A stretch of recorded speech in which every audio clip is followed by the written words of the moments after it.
Breaking news Nizamabad జిల్లాలో corona case నమోదైంది. ప్రభుత్వ ఆసుపత్రుల్లోని వార్డుల్లో ఈ లక్షణాలు ఉన్న వారికి కరోనా టెస్టులు నిర్వహించారు. ఈ టెస్టుల్లో ఒక వ్యక్తికి కరోనా పాజిటివ్గా తేలింది. దీంతో ఆ వ్యక్తిని ప్రత్యేక వార్డులో ఉంచి చికిత్స అందిస్తున్నారు డాక్టర్లు. ఈ మధ్య కరోనా మళ్ళీ ప్రబలుతూ ఉంది. కరోనా కేసులు రోజు రోజుకు పెరుగుతూ ఉండటంతో ఆందోళన వ్యక్తమవుతోంది. ఈ లక్షణాలు ఉన్న వాళ్ళకి టెస్టులు కూడా నిర్వహిస్తున్నారు. ఈ టెస్టుల్లో ఒక వ్యక్తికి ఇప్పుడు కరోనా పాజిటివ్గా తేలింది. నిజామాబాద్ జిల్లాలో ఈ కరోనా పాజిటివ్ కేసు నమోదైంది.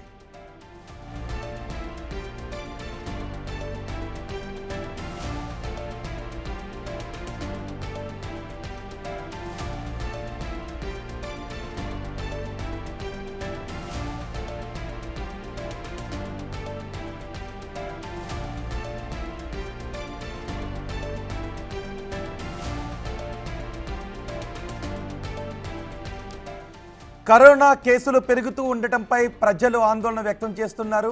అయితే ప్రభుత్వాలు మాత్రం కంగారు పడాల్సిన అవసరం లేదు, కానీ జాగ్రత్తలు మాత్రం పాటించండి, మాస్కులు ధరించండి అని చెబుతూ ఉన్నారు. ఆందోళన చెందాల్సిన అవసరం లేదు అని చెప్తున్నారు.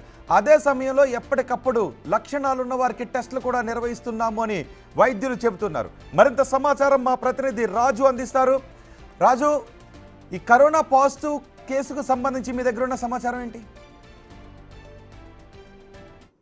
నిజంగా కరోనా విషయంలో ఎవరు కూడా అధైర్యపడవద్దు, దీని విషయంలో భయపడొద్దు అని చెప్పి కూడా వైద్యులు నేరుగా చెప్తున్నారు. ఈ నేపథ్యంలో నిజామాబాద్ జిల్లాలో హైదరాబాద్ తర్వాత నిజామాబాద్ జిల్లాలో కరోనా పాజిటివ్ కేసు వెలుగు చూసిందని చెప్పొచ్చు. జిల్లా కేంద్రంలోని అంబేద్కర్ కాలనీకి చెందిన ఓ వ్యక్తికి 2 రోజుల క్రితం జ్వరం, దగ్గు, ఆయాసం కావడంతో శనివారం ప్రభుత్వ ఆసుపత్రిలో ఏదైతే టెస్టులు చేస్తున్న నేపథ్యంలో జీజీహెచ్ లో టెస్టులు చేస్తున్న నేపథ్యంలో ఆయనకు ఏదైతే వైద్యులు ర్యాపిడ్ టెస్ట్ చేశారు. దీంతో కరోనా పాజిటివ్ అని తేలింది.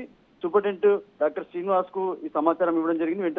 వెంటనే సమాచారం ఇచ్చిన తర్వాత తను హోమ్ ఐసోలేషన్ లో ఉండాలని చెప్పి కోరిన నేపథ్యంలో తన ఇల్లు చిన్నది, కుటుంబ సభ్యులంతా దగ్గరగా ఉంటారు కాబట్టి హాస్పిటల్లో ఉంటానని చెప్పి చెప్పడంతో ఒకసారిగా ఐసోలేషన్ వార్డు అంటే సుమారు 10 బెడ్లు జెంట్స్ కి 10 బెడ్లు లేడీస్ కి ఒక ఐసోలేషన్ వార్డుని కూడా ఏర్పాటు చేశారు. ప్రస్తుతం ఆయన పరిస్థితి నిలకడ ఉందని చెప్తున్నారు.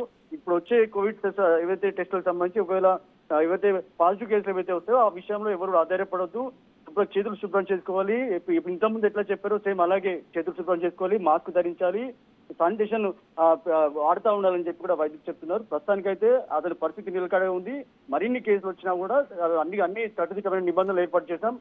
వాటికి సంబంధించిన రాజు, ఒకవేళ ఏదైనా విపరీత పరిస్థితులు ఏర్పడితే హాస్పిటల్లో ఉంచి చికిత్స చేయాల్సిన పరిస్థితులు ఉంటే అందుకు తగ్గ వార్డులను ఏర్పాటు చేశారా? చేశారు. అంటే నిజంగా అదే చెప్తున్నాను. ఏదైతే హైదరాబాద్ తర్వాత పెరుగుతున్న కేసుల్లో, దేశవ్యాప్తంగా కూడా పెరుగుతున్న కేసుల్లో హైదరాబాద్ తర్వాత నిజామాబాద్లో మొదటిసారి కేసు నమోదైంది. అయితే ఈ కేసులకు సంబంధించి మొత్తం సుమారు 20 బెడ్లతో ఇప్పటి వరకు ఐసోలేషన్ వార్డు ఏర్పాటు చేశారు. దానికి సంబంధించిన వైద్యులు ఏర్పాటు చేశారు, దానికి సంబంధించిన సిబ్బందిని కూడా ఏర్పాటు చేశారు. దాంతో పాటు మెడిసిన్ తో పాటు ఏదైతే పౌష్టికాహారాన్ని అందించాలని కూడా వైద్యులు సిద్ధం చేశారు. ఈ రోజు ఎవరైతే నిన్న పాజిటివ్ కేసు వచ్చిందో అతను ఇప్పుడు ప్రస్తుతం ప్రభుత్వ ఆసుపత్రిలో ఐసోలేషన్ వార్డులో ఉన్నాడు. తన పరిస్థితి కూడా నిలకడ ఉందని చెప్పి వైద్యులు చెప్తా ఉన్నారు. రైట్ రాజు, కరోనా కేసులు ప్రపంచవ్యాప్తంగా పెరుగుతూ ఉన్నాయి. మన దేశంలో కూడా కరోనా కేసులు నమోదవుతున్నాయి. మన దేశంలో కాదు, తెలుగు రాష్ట్రాల్లో కరోనా కేసులు నమోదవుతున్నాయి. ఇప్పుడు నిజామాబాద్లో కూడా కరోనా పాజిటివ్గా తేలింది. ఒక వ్యక్తికి పరీక్షలు నిర్వహించడంతో కరోనా లక్షణాలు ఉండటంతో వైద్యులు కరోనా పరీక్షలు నిర్వహించారు. నిజామాబాద్లో ఒక వ్యక్తికి పాజిటివ్గా తేలింది. అయితే కంగారు పడాల్సిన అవసరం లేదు అని చెబుతున్నారు.